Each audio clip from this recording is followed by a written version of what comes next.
Gente, você sabia que o tarifaço de Donald Trump, tarifaço para quem está desinformado, eu acredito que não é o caso aqui, que todos nós que acompanham o canal são pessoas que buscam conhecimento, buscam informações e buscam se atualizar. O tarifaço do Donald Trump, o presidente americano, já vem causando uma série de sequelas, vamos dizer, consequências nos países no mundo, tá? Só para lembrar aqui, uma das primeiras medidas do governo Trump foi tarifar os produtos das exportações, das importações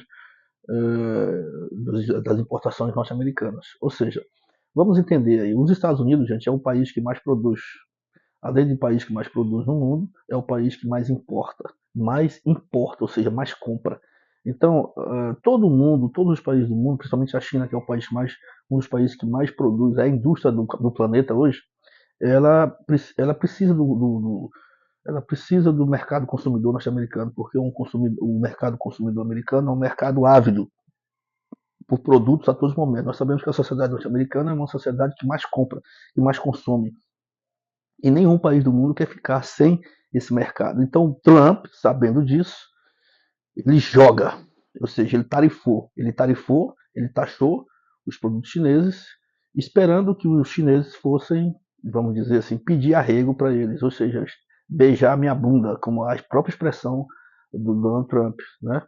Querendo que os chineses fossem até ele pedindo negociação sobre a política de tarifa do Trump. Ora, se ele tarifou, ele está jogando, isso é um jogo, né? É um jogo do comércio global. Bem, o efeito saiu contrário, né? Porque, primeiro, os chineses, com a sua cultura milenar de guerras, de crises, eles falaram que eles não vão pedir arrego, vamos usar esse termo, né? Eles não vão se humilhar para os Estados Unidos. Se os Estados Unidos quiserem negociar, quiserem conversar, eles estão abertos ao diálogo. Mas a China está pronta também para dividir a bola, vamos usar esse termo. Está pronta para a guerra comercial, deixando claro isso aqui, certo? Então, o efeito saiu ao contrário. Por quê? Vamos entender o contexto. Gente, informação de ouro aqui. Na China não tem eleição, gente. Não existe eleição como existe aqui nos países de democracia. O presidente chinês Xi Jinping, daqui 4, 5 anos, ele não vai pedir voto na televisão, porque lá não existe isso. Qualquer presidente que entra, no caso Donald Trump, ele foi eleito presidente dos Estados Unidos pela população, pelos colégios eleitorais, pelo sistema lá deles, norte-americano. Então, daqui 4 anos, daqui 3 anos, ele vai querer eleger o seu sucessor ou se candidatar à reeleição, caso seja aprovado isso lá. Tá entendendo? Então, todo político pensa na sua popularidade. Todo político democrático pensa na sua popularidade, nos seus índices de aceitação, na sua popularidade. E a popularidade de Donald Trump está caindo. A popularidade de Trump está abaixo. Eu vi outro dia aqui lendo, né? A popularidade nunca foi tão baixa de um presidente em 80 anos, no mesmo período, no primeiro quadrimestre, né?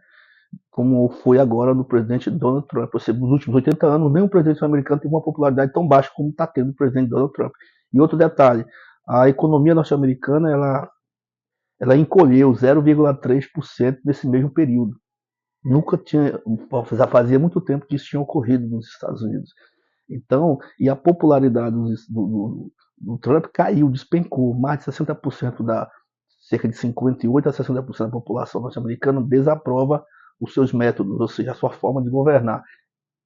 Isso obriga a opinião pública americana, obriga o presidente a mudar o seu direcionamento com relação a essas políticas de tarifaço. Sem falar que quais são as implicações desse tarifaço, é a inflação, gente. Isso recai direto sobre o consumidor. O consumidor norte-americano, assim como o consumidor brasileiro, quando vai no supermercado, ele faz conta também. Ele pega a sua listinha, vai lá fazer conta, vê o que subiu, porque quanto mais alto os preços, menor o poder de compra do americano, porque em todos os lugares do mundo o salário a renda ela não acompanha a inflação. Sempre a renda ela está defasada. Aumenta os produtos, demora um pouco mais de tempo para poder o valor do seu trabalho, ou seja, o seu salário, equivaler ao aumento dos produtos. Em todo lugar do mundo é assim. Então a população norte-americana está sentindo isso. Quando a população começa a sentir no bolso, não tem presidente que se garanta, não tem presidente que se mantenha no cargo. Então isso é um fator preocupante. Então, deixa eu tomar aqui um golinho no meu café, gente. Então, quando a popularidade de um presidente eleito numa democracia despenca, ele é obrigado a mudar a sua rota, é obrigado a mudar a sua direção. Certo? Por quê? Porque não está convencendo a sua forma de governar naquele dado momento, as suas políticas naquele dado momento, naquele momento não está funcionando. Né? Então, numa democracia onde os governantes têm mandatos, eles têm que dar resultado. A pessoa tem que sentir os efeitos positivos da sua política. Até o momento, ninguém está sentindo esse efeito positivo. Segundo ele, esses dois fatores que eu acabei de falar para vocês, que foi o aumento da inflação e o encolhimento da economia norte-americana em 0,3%, não é motivo dos tarifaços. A causa motor não é o tarifaço. Segundo o Trump, lógico que ele vai falar isso, ele não vai assumir isso em rede nacional.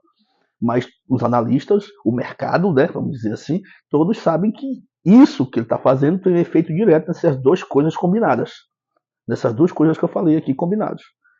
Beleza?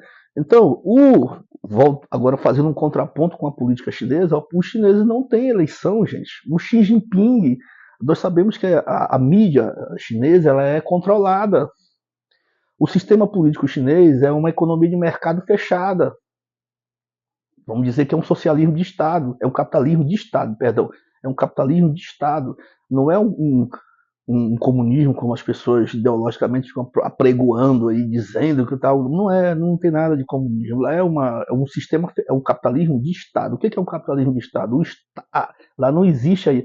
Não é que não exista, a iniciativa privada ela é controlada, não existe laissez-faire, ou seja, deixa o mercado agir por conta própria, como prega o liberalismo econômico. O Estado chinês ele controla tudo, ele controla o mercado, controla. Não vou dizer que controla as empresas, porque as empresas elas têm uma certa liberdade. A liberdade das empresas são dentro das regras estabelecidas pelo governo chinês, pelo Partido Comunista Chinês. Existe uma liberdade do mercado? Existe. Não estou falando que não exista. Lá as empresas todas não pertencem ao governo chinês. Só que as empresas, que a grande maioria são empresas estrangeiras, principalmente empresas norte-americanas e europeias, que estão instaladas dentro do território chinês, elas obedecem regras estabelecidas pelo próprio governo chinês. Então é uma economia de mercado? É, mas existem regras rígidas que estipuladas pelo governo chinês que as empresas têm que cumprir. Beleza? Até porque para elas usufruir dos benefícios que a China coloca para essas empresas. Gente, empresas, você tem que entender o seguinte: ideologia não existe no mercado. Empresas não seguem ideologia. A lógica das empresas é o lucro. A lógica das empresas é o lucro. Entendeu? Ela não vai atrás de ideologia. É comunismo, é capitalismo, é anarquismo. Não existe isso. O que as empresas analisam? Produtos. Se as empresas vão se instalar naquele local, se elas recebem benesses do governo, se tem matéria-prima, se tem mão de obra, se no final da cadeia produtiva ela vai ter sua margem de lucro ampliada, chamada de mais-valia. É isso que interessa, nada mais. Não existe. Empresas não têm doutrina partidária, não têm ideologia. Empresas têm lucro, elas têm em mente a mais-valia. Então, se é propício desenvolver mais-valia naquele mercado, é um mercado excelente. Governo, é comunismo, não importa. Tanto é que a maioria das empresas que estão dentro da China hoje são empresas do capitalismo externo, do capitalismo estrangeiro. Como é que vocês explicam isso? Entendeu? Então, gente, hoje eu trouxe aqui uma série de informações novas que eu acredito que vocês desconheciam, mas nosso canal é para isso. É para nós juntos, combinados, trazer uma discussão nova, uma reflexão nova, e para que vocês que acompanham nosso canal possa também estar antenada dentro desse processo. Beleza? Então, por hoje é só e até o nosso próximo encontro.